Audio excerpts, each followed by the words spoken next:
Deus. Shalom, meus irmãos. Podem sentar na bênção. Que coisa boa. Eu não sei se essas chuvas, algumas pessoas com frio, acabaram ficando em casa. Eu não sei.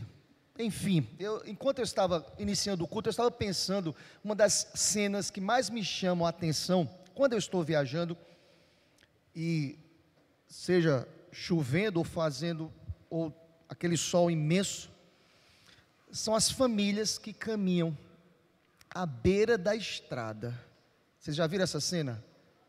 Como ministra ao meu coração. Às vezes, chovendo, eu vejo um pai, uma mãe, e uma escadinha assim de meninos, e às vezes de sandálias, nos pés, e os sapatos que foram separados para entrar no templo, com ordem e decência, estão ali na bolsa de plástico, para proteger. Mas o pai vai guiando a família, com a Bíblia enorme no braço, e feliz, porque vai para a casa do Senhor. Eu fiquei pensando sobre isso. Deus nos dá o carro, a condição, um teto. Eu não sei se vocês já prestaram atenção, se cai um pouquinho de chuva, tem crente, não, hoje é um dia para ficar dormindo.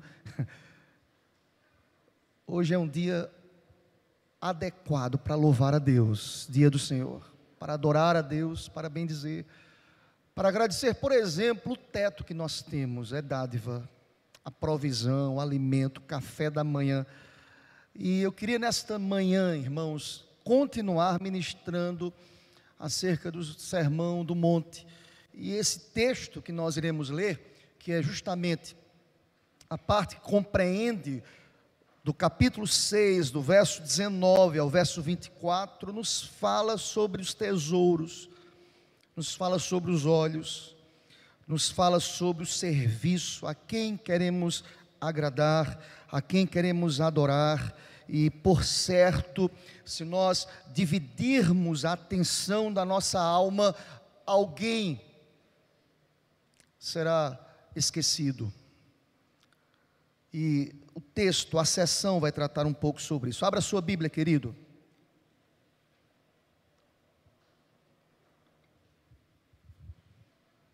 Capítulo 6 do Evangelho de Mateus, a partir do versículo 19 até o versículo 24. Acompanhe a leitura do texto. Nos diz a palavra: não acumuleis para vós outros tesouros sobre a terra, onde a traça e a ferrugem corroem, e onde ladrões escavam e roubam. Mas ajuntai para vós outros tesouros no céu, onde traça nem ferrugem corrói, e onde ladrões não escavam nem roubam. Porque onde está o teu tesouro, aí estará também o teu coração. São os olhos a lâmpada do corpo. Se os teus olhos forem bons, todo o teu corpo será luminoso. Se porém os teus olhos forem maus, todo o teu corpo estará em trevas.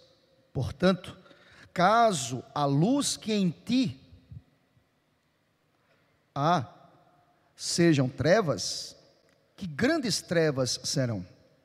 Ninguém pode servir a dois senhores, porque ou há de aborrecer-se de um e amar ao outro, ou se devotará a um e desprezará ao outro. Não podeis servir a Deus e às riquezas. Que Deus aplique esta palavra aos nossos corações, meus irmãos.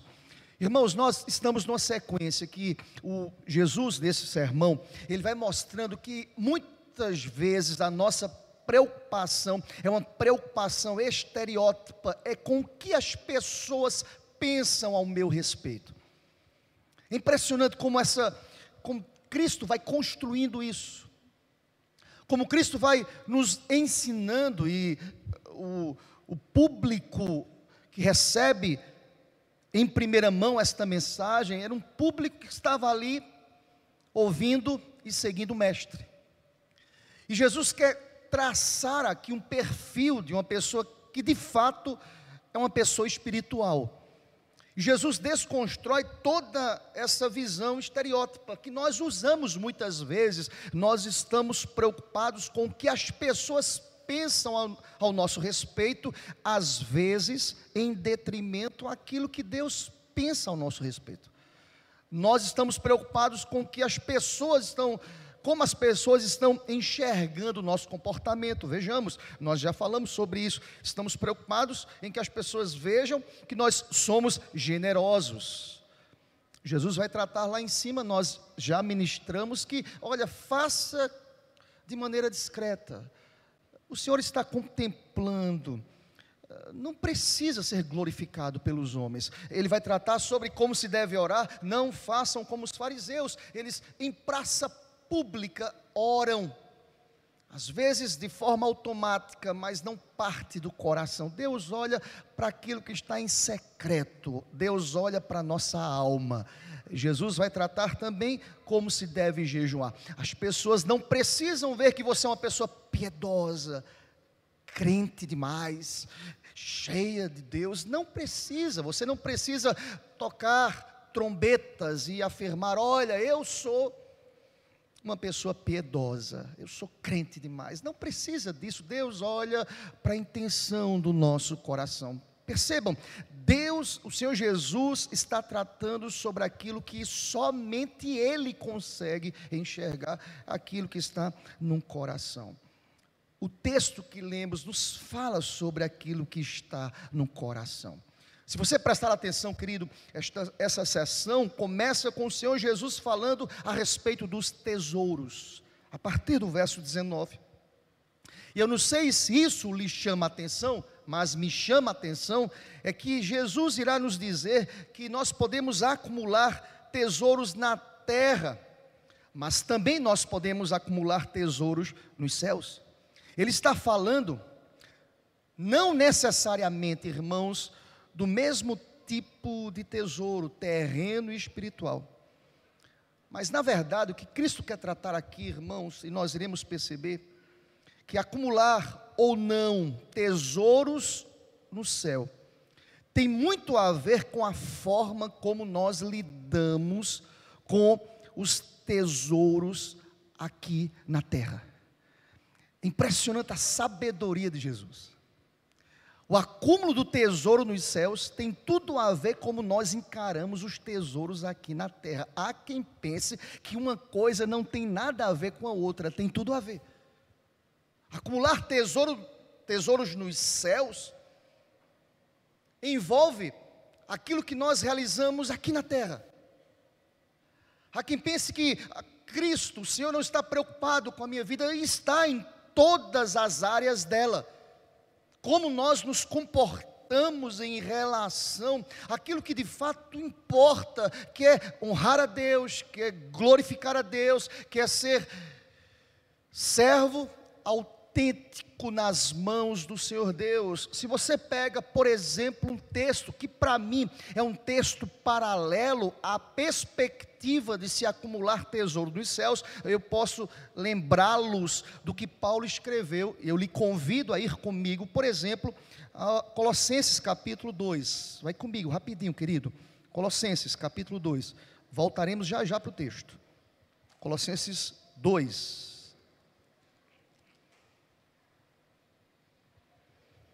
Olha o que diz o verso 20, está escrito: se morrestes com Cristo para os rudimentos do mundo, porque, como se vivesseis no mundo, vos sujeitais a... Eu não vou contar a leitura para que você entenda o seguinte: eu já morri, eu não estou mais sujeito aos ditames deste mundo.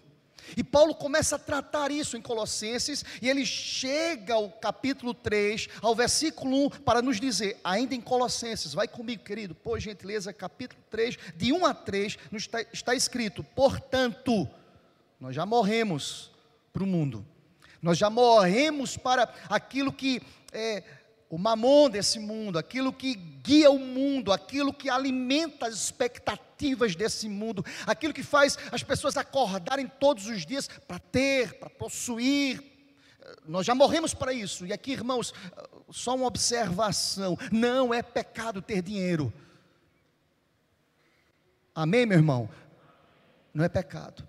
Mas vejam, Paulo vai dizer o seguinte: portanto, se vocês morreram para aquilo que alimentava o coração de vocês, as coisas do mundo, os tesouros do mundo, portanto, se fostes ressuscitados juntamente com Cristo, buscai as coisas lá do alto, onde Cristo vive, assentado à direita de Deus. Pensai nas coisas lá do alto, não nas que são aqui da terra, porque morrestes e a nossa vida está oculta juntamente com Cristo em Deus.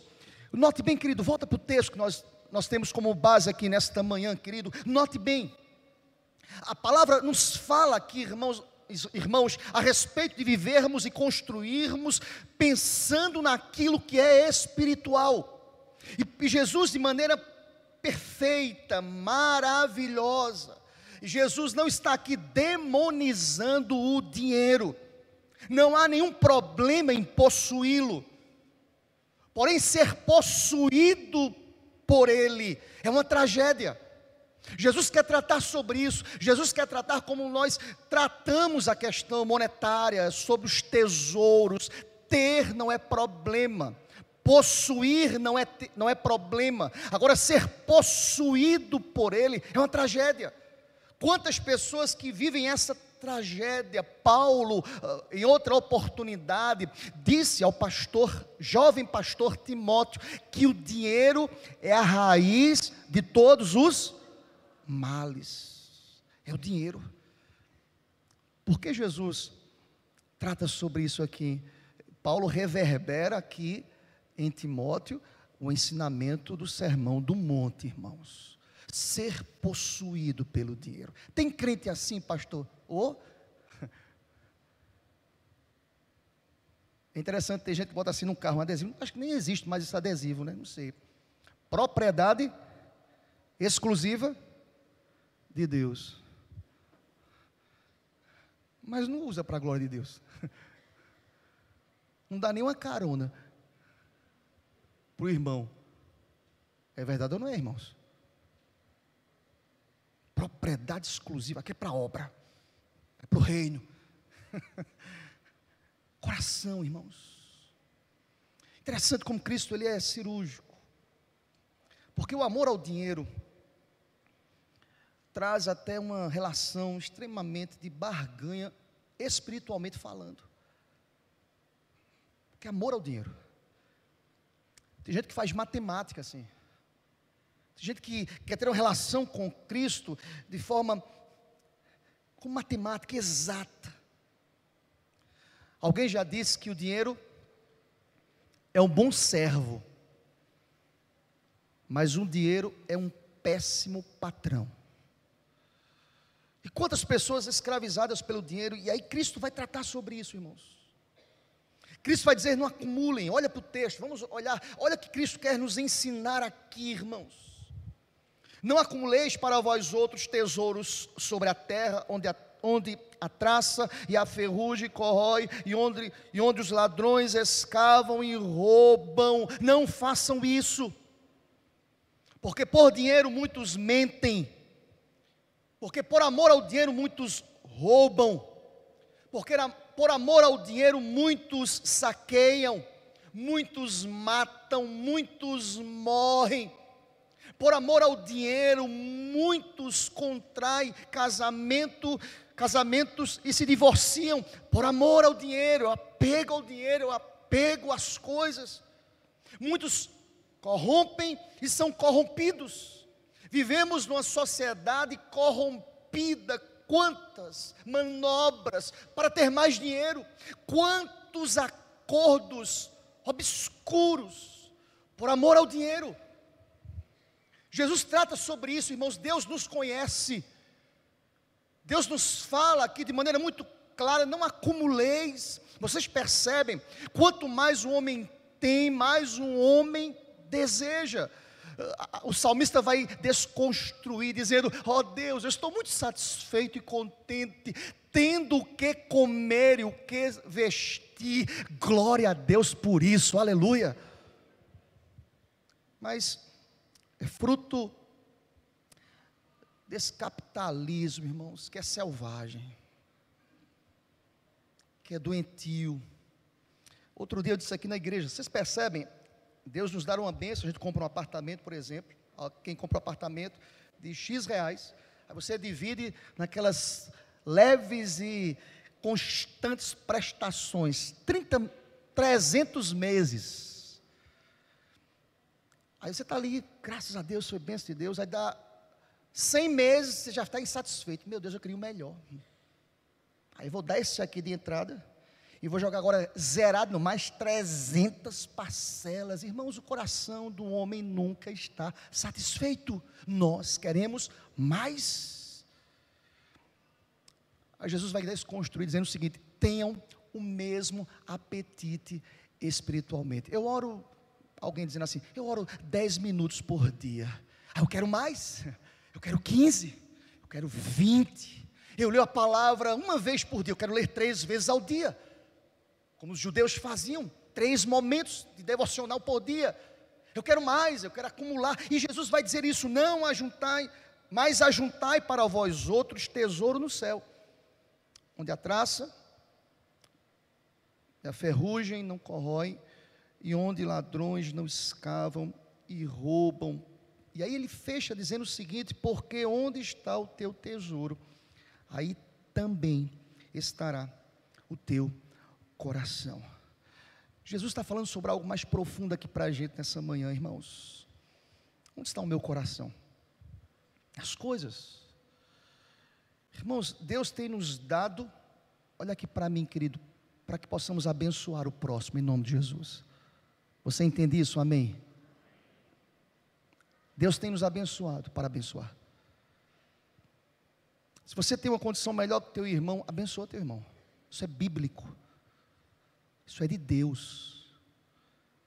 Percebe que muitas vezes nós estamos preocupados com a nossa prevenção futura. E às vezes tem alguém do meu lado que precisa, eu não estendo a mão para ajudar. Eu não preciso tocar trombetas, eu preciso ajudar. Eu preciso dizer: Deus, eu sou instrumento em tuas mãos, para a glória do teu nome. Onde está o teu coração, meu irmão? E o texto vai trazendo isso, vai construindo isso, e há uma sequência lógica nisso, porque ao falar sobre tesouro, ao falar sobre comportamento que é interno, espiritual, porque vejam, os tesouros terrenos são visíveis, mas olha a lógica interessantíssima de Jesus. Tesouros terrenos são visíveis. Um bom apartamento, um bom carro, um bom emprego, visíveis. Os tesouros espirituais nem sempre. Deus olha para o coração. Às vezes você está ajudando alguém, ninguém sabe. Você está orando num secreto, ninguém sabe. Você está jejuando, você lava o rosto, levanta, ninguém sabe. Você está se consagrando ali, mas os frutos serão vistos. E vejam o que Cristo vai dizer: isso é interno, isso é a nossa relação espiritual com Deus. Ele vai falar sobre olhos. Olha para o texto. E aí vejam, olha o que Cristo vai dizer. Veja a lógica: são os olhos a lâmpada do corpo. Se os teus olhos forem bons, todo o teu corpo será luminoso. Se porém os teus olhos forem maus, todo o teu corpo estará em trevas. Portanto, caso a luz que em ti há sejam trevas, que grandes trevas serão. Note bem, há uma lógica nisso, irmãos. Jesus fala sobre tesouro e ele vai falar na sequência sobre o fascínio dos bens. Fascínio de enxergar, de fitar os olhos, de olhar as coisas. É isso que Cristo quer falar sobre essa parábola do olho saudável e do olho doente. O olho saudável entende que quer comais, quer bebais, ou façais qualquer outra coisa, devemos fazer tudo para a glória de Deus, aleluia. O olho saudável, aquele que contempla na perspectiva das coisas do alto, ele vai dizer o seguinte: tudo que eu venha fazer, eu devo fazer não para homens, mas para o Senhor. A minha visão tem que ser espiritual em tudo, irmãos, para que Deus seja glorificado, aleluia. Deixa eu dar um exemplo muito prático aqui para a gente. Quando você que é pai, sacerdote do seu lar, que você reúne a sua família hoje, domingo, dia do Senhor, para almoçar todos juntos, e você ora dizendo: Deus, muito obrigado, não vem de mim, é provisão do Senhor Deus, é para a glória do teu nome. Você está ensinando aos filhos que a provisão vem do trono de Deus, tudo é para a glória de Deus. A minha visão, como eu enxergo as coisas, no olhar, irmãos, note bem, no olho da pessoa, revela-se como ela se relaciona com a riqueza. Veja a lógica, como ela se relaciona com a riqueza, como ela enxerga as coisas, os bens materiais. No olhar, irmãos, se evidencia se ela dá com disposição ou se ela é avarenta. Eu vou ajudar o irmão, mas, ai meu Deus, eu não queria, eu vou ajudar porque alguém pediu uma campanha para, eu estou ali, mas estou segurando bem. No olhar, com a predisposição da minha alma. Presta atenção, querido, Deus abençoa a quem dá com alegria. E quem contempla isso? Cristo, nosso coração. Como olhamos, e Cristo, Ele está tratando isso no coração dos seus ouvintes.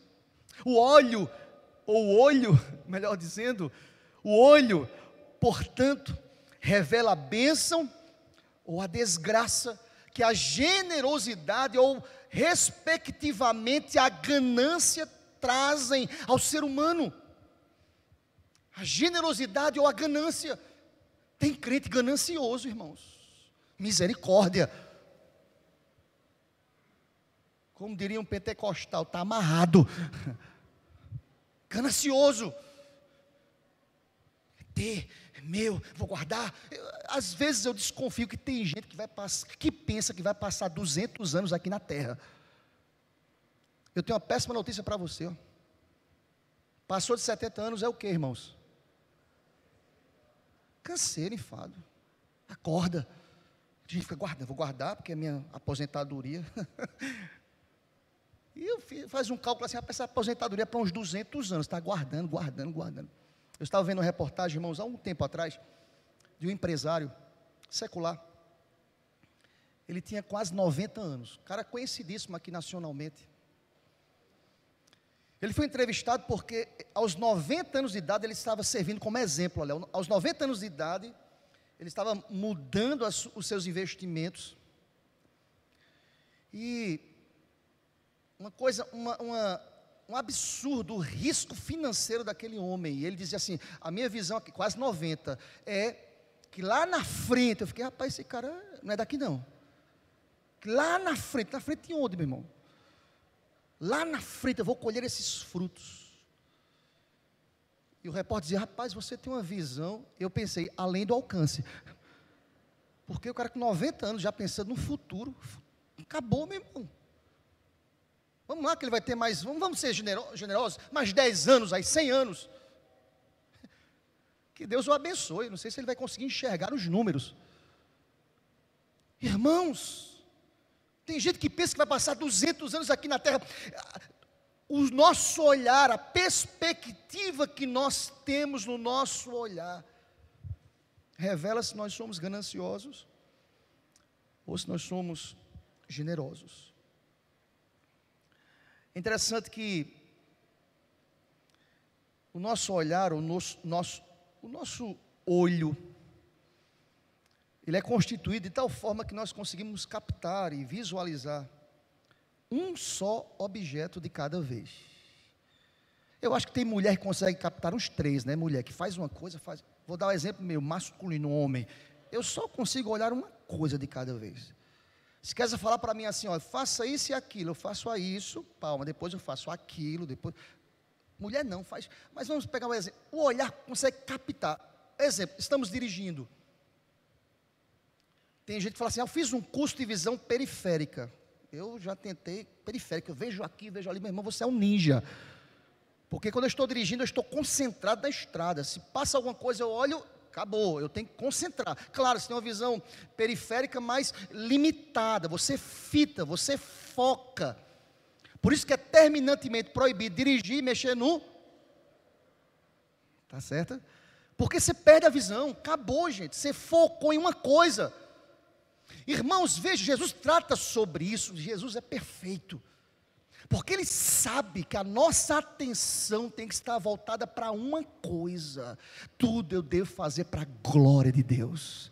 Se eu perder o foco, se eu olhar para as circunstâncias, se eu olhar para o tesouro, eu vou deixar de fitar os meus olhos em Jesus, olhando firmemente para o autor e consumador da minha fé.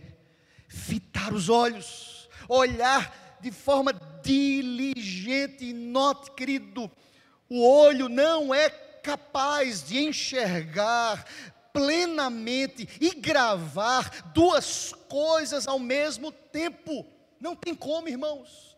Por isso que Jesus trata, olha, que você possa olhar, se os teus olhos forem bons, voltados para a glória de Deus, todo o teu corpo será luminoso para a glória de Deus, aleluia. Isso significa, sabe o que, queridos? Que a nossa caminhada de fé torna-se luminosa, límpida, abençoada. Mas quando o olho for mau, e o que seria isso, pastor? É um olho que se divide, é um olho que está preocupado com os objetos, com ter, com tesouro. Sabe o que vai acontecer? Nas instabilidades econômicas de um país, esse coração vai estar como as ondas do mar, agitado de um lado para o outro, angustiado, não sabendo o que vai acontecer amanhã. Nós sabemos, eu sei que o meu Redentor vive, aleluia. Se Ele vive, Ele está no controle, Ele é Senhor, Ele que veste os lírios do campo, Ele que alimenta os pássaros, Ele que cuida da minha família, Ele que cuida da nossa casa. Seja bendito o nome do Senhor. O olho mau é um olho dividido, é um olho preocupado. Irmãos, presta atenção, eu não estou defendendo a tese da irresponsabilidade. Da irresponsabilidade. Eu não vou fazer nada e Deus vai mandar o maná do céu. Foi pontual, tá, irmão? Ele descia do céu, trabalhe. Todo trabalhador é digno do seu salário. É Bíblia. E aí veja como Jesus fecha. Olha a lógica. Vamos fechar a exposição, verso 24. Ele fala sobre tesouro. Ele fala sobre dividir o olhar. Tem que estar fitado no objetivo. Tem que estar olhando para Cristo. Tem que promover glória a Deus. Sabe por quê? Tem lógica isso, pastor? E como tem? Vamos ler juntos? Como é que ele fecha a sessão no verso 24? Toda igreja, para a gente terminar. Ninguém pode servir a dois senhores, porque de aborrecer-se de um e amar ao outro, ou se devotará a um e desprezará ao outro. Não podeis servir a Deus. Que texto maravilhoso, irmãos. Olhar o quê? Dividido. Não tem como. Você vai aborrecer alguém. Pastor, repito, é pecado ter. É pecado não ser generoso. Você entendeu? Porque o que Deus tem lhe dado não é para você. Você é apenas instrumento nas mãos de Deus. Tudo é para a glória de Deus. Sabe uma das características da igreja primitiva de Atos? E alguém fala assim, e contava com a simpatia dos que estavam fora, porque era uma igreja abençoadora, irmãos. Eles dividiam o que tinham. Eles tinham tudo em comum. É interessante, lendo esse texto, fazendo uma exegese sincera do texto, alguns estudiosos irão dizer que eles vendiam as propriedades, os mais ricos vendiam porque tinham muitas propriedades e dividiam entre os carentes. Glória a Deus por isso. Isso é fantástico, irmãos. Eu não estou pedindo para ninguém vender apartamento, pelo amor de Deus. É outra igreja que vende e deu seu tudo, é lá no outro lugar, aqui não. Mandando ninguém vender apartamento, vender terreno, nada disso. Estou contando a experiência de Atos. Naquele contexto que tinha uma realidade agrícola muito forte. Mas eu estou lhe orientando nesta noite, dizendo o seguinte: seja generoso, abençoe. Irmãos, é impressionante, todas as pessoas que conheço, que são abençoadoras, elas são abençoadas demais por Deus, demais, é impressionante, irmãos. E aí vejam, ele vai fechar dizendo justamente isso: não divida a atenção de vocês. Como assim, pastor, não dividir? Não dividam, é trabalhando dizendo é para Deus, é abençoando dizendo é para Deus, tudo é para Deus. O coração não pode servir a dois senhores, o olhar não pode estar dividido entre dois senhores. A perspectiva do olhar interior pode estar dirigida unicamente para o que é terreno ou unicamente para o que é eterno. Cristo trata isso: não dividam, não coloque na mesma condição, incomparavelmente diferente. Buscai em primeiro lugar o reino de Deus, e a promessa está descrita: as demais coisas vos serão acrescentadas. Aleluia. E esta é a palavra de Deus para a gente nessa manhã. Glória a Deus por isso. Se eu conheço a Deus, conheço a realidade da Escritura, não há lugar para uma competição da minha atenção. Eu amo Jesus incomparavelmente em relação às demais coisas, incomparavelmente. E que Deus aplique esta palavra ao meu coração, ao seu coração, em nome de Jesus. Repito: não podeis servir a dois senhores. Quem disse isso? Jesus. Ele conhecia o olhar humano quando tratou sobre os olhos? Conhecia. Ele conhecia e conhece a inclinação do homem? Conhece. Que Deus aplique, que Deus molde, que Deus renove, que Deus mude a nossa perspectiva em relação às coisas para a glória de Deus. Amém, meu irmão? Fica em pé, por gentileza, quero orar com vocês nesta hora.